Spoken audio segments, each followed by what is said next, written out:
ಹೋಗೋ ರಾಯರ ಸೇವೆ ಮಾಡಿ ನಿನಗೆ ಅವಕಾಶಗಳು ಸಿಗುತ್ತವೆ ಅಂತ ಹೇಳಿದ ತಕ್ಷಣವೇ ಕೆಲವೇ ದಿನಗಳಲ್ಲಿ 64 ಲಕ್ಷ ರೂಪಾಯಿ ಲಾಭವನ್ನು ತಂದುಕೊಡುತ್ತಿದೆ. ಸರಿಯಾಪದಲ್ಲಿ ಅವರು ಇಬ್ಬರು ರಾಘವೇಂದ್ರಾಯ ಸತ್ಯ ಧರ್ಮ ರಥಾಯ ಚ ಭಜತಾಂ ಕಲ್ಪವೃಕ್ಷಾಯ ನಮತಾಂ ಕಾಮಧೇನವೆನ್ನುತ್ತಾ ನಾನು ನನ್ನ ಇವತ್ತಿನ ವಿಡಿಯೋವನ್ನು ಸ್ಟಾರ್ಟ್ ಮಾಡ್ತಾ ಇದ್ದೇನೆ. ಯಾವ ರೀತಿ ಅಂತ ಇದು ಯಾವ ವಿಡಿಯೋ ಅಂತ ನೀವಲ್ಲೇ ಮೊದಲೇ ತಮ್ಮನೇಲಿ ನೋಡಿರ್ತೀರ.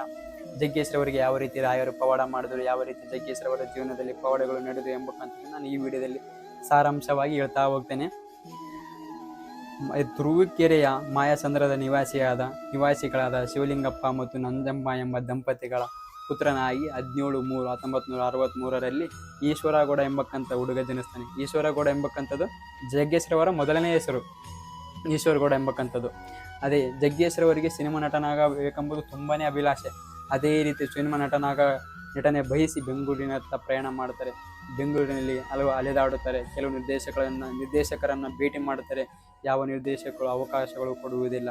ಅದೇ ರೀತಿ ಮತ್ತೆ ತಮ್ಮ ತಾಯಿಯ ಬಳಿ ಬಂದು ನನಗೆ ಯಾವುದೇ ಅವಕಾಶಗಳು ಸಿಕ್ಕಿಲ್ಲ, ನಾನು ಸಿನಿಮಾ ನಟನಾಗಬೇಕೆಂಬುದು ಅವರ ತಾಯಿಯ ಬಳಿ ಅಳಲು ತೋಡಿಕೊಳ್ತಾರೆ. ಆದರೆ ಅವರ ತಾಯಿ ಒಂದೇ ಒಂದು ಮಾತು ಹೇಳ್ತಾರೆ, ನೀನು ಮಂತ್ರಾಲಯಕ್ಕೆ ಹೋಗೋ ರಾಯರ ಸೇವೆ ಮಾಡಿ ನಿನಗೆ ಅವಕಾಶಗಳು ಸಿಗುತ್ತವೆ ಅಂತ ಹೇಳಿದ ತಕ್ಷಣವೇ ಮೂಟೆ ಕಟ್ಟಿಕೊಂಡು ಮಂತ್ರಾಲಯಕ್ಕೆ ಓಡಿ ಹೋಗ್ತಾರೆ ನಮ್ಮ ಜಗ್ಗೇಶ್ರವರು.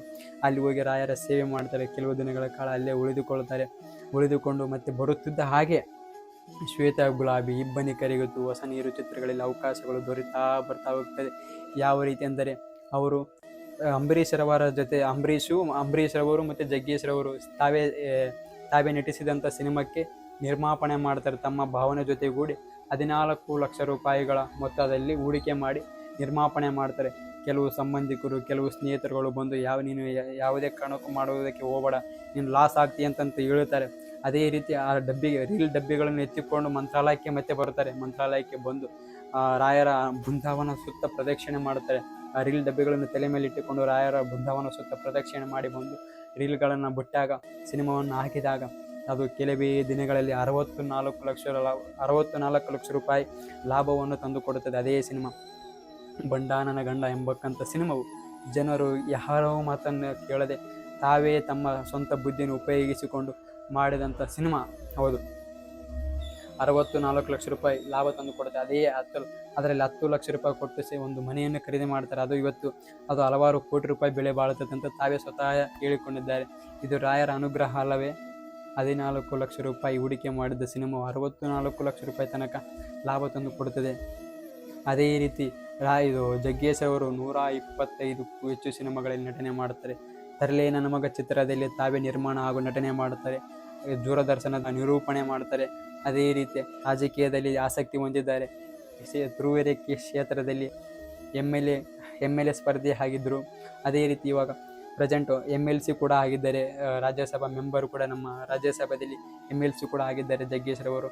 ಅದೇ ರೀತಿ ತಮ್ಮ ಹೆಂಡತಿಯು ಪರಿಮಳ, ಮಕ್ಕಳು ಗುರುರಾಜ, ಯತಿರಾಜ ಅಂತೇಳಿ ರಾಯರ ಹೆಸರೇ ನಾಮಕರಣ ಮಾಡಿದರೆ. ತಮ್ಮ ಕೋಮಲ್ ಇವರು ರಾಯರ ಭಕ್ತರಾದ ಕಾರಣ 20 ರೂಪಾಯಿ ದುಡಿಮೆಯಿಂದ ಹಲವಾರು ಕೋಟಿಗಳ ತನಕ ಇವತ್ತು ದುಡಿಮೆ ಇದೆ.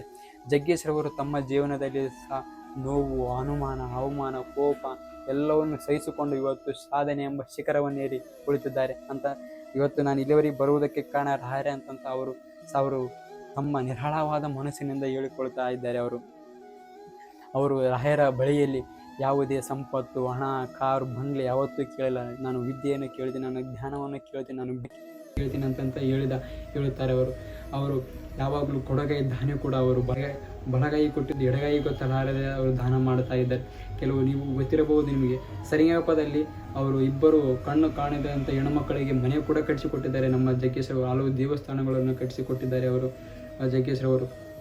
ಅದೇ ರೀತಿ ನಾವು ಕೂಡ ಅವರಿಗೆ ಇದೇ ರೀತಿ ದಾನ ಧರ್ಮ ಮಾಡುತ್ತಾ ಅವರಿಗೆ ರಾಯರ ಅನುಗ್ರಹ ಇನ್ನಷ್ಟು ಆಗಲಿ ಅಂತಂದು ನಾನು ರಾಯರ ಬಳಿಯಲ್ಲಿ ಕೇಳ್ತಾ ಹೋಗ್ತೇನೆ ಅಂತ ಹೇಳುತ್ತಾ ನಾನು ನನ್ನ ಇವತ್ತಿನ ವಿಡಿಯೋವನ್ನು ಕೊನೆ ಮಾಡ್ತಾ ಇದ್ದೇನೆ. ಓಂ ಶ್ರೀ ಗುರು ರಾಘವೇಂದ್ರಾಯ ನಮಃ.